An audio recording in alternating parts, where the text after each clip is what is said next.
Hi everyone and welcome to the weekly Walla racing preview.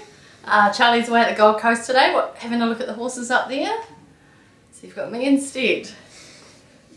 Isn't that nice, Sophie? It is nice. Nice for a change. We had a good week last week.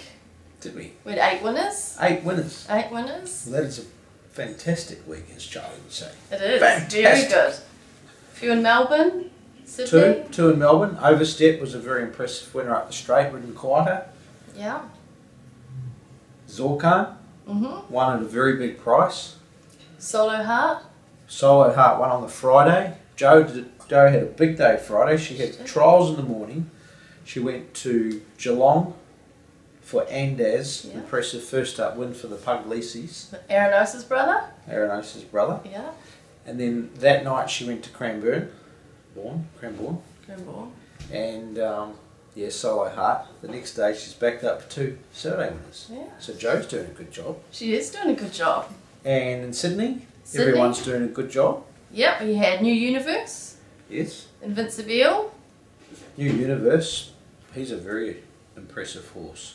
Might have won by a big margin, but watch out for him. He's a really nice horse. Where's he heading now? Where's he heading? Yeah. Might have one more run in 10 days at Randwick.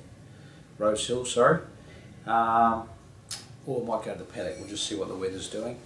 And Invincible was very good. He's had a couple of unlucky runs. Yes, he has. He was unlucky first up, but time made amends yesterday, Saturday. And Dagny? oh, wasn't she impressive? She was. She won very well. Did you have a bet, Sophie? No, I didn't. Do you bet? No. Don't bet. No. Non-better. You just I cheer them home. Cheer them home. I do. Like me. Yeah. And yesterday, best guess. Best guess. Very good winner. Won by 3 lengths. Yeah.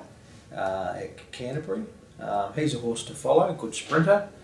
And yeah, picked up a nice Bob's bonus and he'll win plenty more. He will. Right, we'll run through the runners for Saturday. We will. We'll start with Eagle Farm. Oklahoma Girl was very unlucky. She was. Yeah. She ran very well. The horse of Darren Ware's won it. And that Egg Tart beat it. In the Oaks. Yeah, so it's Frank's Egg Tart's form and Oklahoma Girl was very unlucky. Darren obviously was pretty good in the inquiry room. We had old Liam representing us. But Darren Ware, he's hard to beat, isn't he? Yes. Good trainer. Yep, he is. Righto. Eagle Farm, race 2. We've got the Lord Mayor's Cup. We've got 3 runners. Religify, Amavaccio and Alu. Well, Religify was a very good winner last start. The track conditions will play a big part of Saturday's racing at Eagle Farm. I hope it plays fairly and I hope it's safe. There's a lot of talk about it, but we won't enter into that debate. We'll just hope that every horse, or the best horse, wins, I guess. We don't want to see a shifty track. And Religify is one of those horses I would be concerned about because he needs a reasonably good track to be able to win. He's a handicap of certainty. He's the highest rated horse in the race yet. Very well suited under the weight for age conditions. Amavaccio, you could say, is also well suited. He doesn't like a wet track, but he can handle it a little bit worse than Religify. And Alu, well, she doesn't mind a wet track, and she's actually entered for the sale next Tuesday at the Magic Millions. Yeah. So someone might pick themselves up a pretty valuable horse if they bought her, with still a bit of upside left in her racing. So let's hope she runs well for the owners and heads to sale in good form. So maybe your first 3 finish, so. Yeah, that'd be good, wouldn't it? Would. What do you do then? Do you cheer? Yeah, cheer for them all. Good. Right. What happens after a bad day when you've had no winners? Do you go home sad? Oh no, usually they all run pretty well. But at least you've got your money in your pocket, eh? Yeah, exactly. Yeah. I've seen some people will get 3 or 4 winners, and if the last one doesn't win, it's a sad old day for the punters. It's a good way to be, so. Alright, moving on. We've got the Size Produce, the Group 2 Tangled. He won very well last start. He did. And he's trained on well too, Sophie. And Charlie made the phone call this morning to say how well he looks and how well he worked this morning. I was up there Tuesday morning. Charles Duckworth was up there this morning, and the team up there are also doing a fantastic job. Great job. Well, Barnsey, he's just a soldier up there. He's in charge of the team up there, and well, what a job he's doing. Absolute credit to him. And he's got some good helpers there as well. He does. He's got lots so of good helpers. So team very hard to beat, and it'll be great to win another race going into the Group 1 JJ Atkins in 2 weeks' time with a bit of confidence. Righto. Then we've got the Group 3, the Grand Prix, one of the lead-ups for the Derby, yes. 2200 metres, Valadero and Black on Gold. Valadero's drawn a bit wide, but got a good jockey aboard. Kieran? Yep. No, Huey. Huey Bowman. Just as good. So just to overcome the draw, Kieran and Hugh have ridden him in his last 2 starts and both commented that he's not as effective on wet ground, so again a bit of a concern there, but he's got the class edge and he'll be hard to beat. Hello? Black on Gold. Black on Gold. Yeah, Black on Gold. He was a good winner last start, and Oklahoma Girl finished behind him on that occasion, ran well last start. Look, this horse could be the surprise package of the winter. He's still got to do it, but everything's mapping out for a nice preparation. And yeah, the Grand Prix Saturday onto the Derby in 2 weeks' time. He looks like he'll stay the extra distance, yet to be tried over this trip, but certainly been impressive in his lead-up runs. So a great chance on Saturday with Brenton Abdallah in the saddle from a good draw. That's right.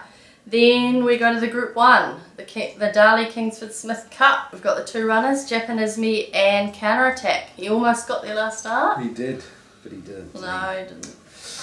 Anyhow, he will be a very good chance on Saturday. He does like wet tracks. Is Saturday's track a wet track, or is it a difficult track? Well, we'll just have to wait and see. If it's playing like a wet track, it'll play into his hands because he's adaptable on all conditions. He's going to be a dad shortly. Yes. He's going to start at the end of this preparation. So Saturday and then the Stradbroker is 2 chances to go out on a Group 1 winning note. And if last start was any indication, he's right on the money and will be hard to beat. And he's drawn fairly well. Yep, Barry 7. And Opie Bosson retains the ride after riding him well last start. And Japanisme. Well, he struggled with tracks all the way through autumn and again at Doomben last start, so it's a big query for him. We all know he's got class, but he's just had wet track after wet track. So if he doesn't handle Eagle Farm Saturday, he'll be going for a holiday. Alright, then we go to Melbourne. We've just got the one runner in Melbourne, Great Glen, over 2400 metres. Craig Newitt's riding him. Nice race for him. He's down at the bottom of the weights. Perhaps you could say he's slightly out of his grade, but I think he'll appreciate the distance. And he started the preparation in Melbourne. Won a race in Sydney, went to Scone. Touch disappointing. Back to Melbourne. He'll be hard to beat. Randwick. We've got a few runners at Randwick on Saturday. Where are you going, so? I'll be at Randwick. You'll be at Randwick? Yep. Where will you be? Doomben. Eagle Farm. Eagle Farm. You don't get many trips away? No, I get the odd trip away. You used to work, no, yeah. We'll leave it at that. Okay. Because you were based in Melbourne or Brisbane? Both. I was in Brisbane for a bit. You used to do a lot of travelling there? Yeah, a little bit. But not anymore? No. Anyway, Randwick. Race 1, Sambro and Madame Moustache, over 1400 metres. Sambro, if he runs well, will head up to Queensland for the JJ Atkins in 2 weeks' time. So it's a big test for him. He was impressive last start when winning his maiden. And Madame Moustache, Kathy O'Hara rides. She did win at Randwick on her as an earlier 2-year-old. She's back aboard. Drawn well. Drawn well, better for that first up run, and she's been working well. Very good. Then we go to race 3, over 2,000 metres. We've got the 5 runners in this. Sizzling Bullet, he was accepted in Brisbane as well. Yes, but we decided to keep him at home. It's had a bit of a break between runs, so I think 2,000 metres will be a bit easier for him. And believe it or not, Randwick track will hopefully dry out a bit. Well, it sounds like it's going to, and get to the better side of soft, which I think will be easier for him. And if he runs well, he could head up to the Derby as well. And Woogok, is he the same? He is exactly the same. Very fit horse. Likes to race up on the speed. So yeah, we'll be attacking the Derby from all angles, and I think this is the year to have a few numbers in it because yeah, the track conditions might just throw up a few mixed form lines, and as the owner of a horse, they deserve to be running in the big races, and it's our job to make sure they get there. So we could easily have 3 or 4 runners in the Derby in Queensland in 2 weeks' time, and he would certainly be one of them. And most importantly, he'll run well on Saturday. And Tumultuous, Ty England? His last start run was only fair at Canterbury. Prior to that, I think he won at Kembla on a bigger track. Did. So I'm just hoping the bigger track will suit him. He's showing signs that he could still be a prep away, but let's see how we go Saturday. Monasterio? Failed at Kembla last start, just over race, never got a chance to settle. We'll endeavour to ride him quieter on Saturday and hopefully runs better. And lastly, Cross Stitch. Filly taking on the boys. She's down in the weights, hasn't had a lot go her way, and as a lightweight chance, she's a rough chance. Then we move on to race 4 over the mile. We've got a few runners in this as well. So Willie, barrier 11, Jason Collett. Got home well last Saturday at Rose Hill. I think a stronger Randwick mile will suit. If the track is soft or the worst side is soft, it'll play right into his hands. Great chance, very good chance. He's racing extremely well. Multifacets, he ran very well first up. He ran did. second. Lee McGorrin in the saddle. Retains the ride after riding him last start, claims a valuable 3 kilos. He's come back really well. And Costaline, Chad Lever. His run was better than his finishing placing would suggest last start. He's backing up on the 7-day backup. He's holding his condition well this prep, and he's a chance. Devil Hawk. Resuming after about a 12-month layoff. He was a group winner last preparation, and he's returned in good shape. Normally after a long layoff we find that these horses will need 2 or 3 runs, but look, he's working well. He's got a good attitude this prep, and I'm sure he'll be in the winners circle very quickly. Hopefully gets there in the first couple of runs. And Shandana. Never far away. She's had 7 or 8 runs this prep. The furthest she's finished back was 4th. She won a couple of starts ago. Awkward draw again, and she needs to conserve a bit of energy early, so that's why we do go back and get cover on her. If you ride her too close, she doesn't finish off, so just bear that in mind. But she'll run well. And Noir, she's running over 1400. She's having a good prep. Really like this filly. Not too dissimilar from the Star Thoroughbreds Foxplay, who's by the same stallion, similar build, very tough horses. So this is a long way from where Foxplay is achieved, but have a look at her last start. She covered a lot of ground and still didn't shirk the task. She was there at the finish, and from a good draw, she drawn. She's drawn 5. 5. She should get a much better run, so watch out for her. Then we move to In Times of War. She's due for a win. She's had six starts for 5 seconds in a win. Ah, okay. What's she drawn on Saturday? 11. Okay.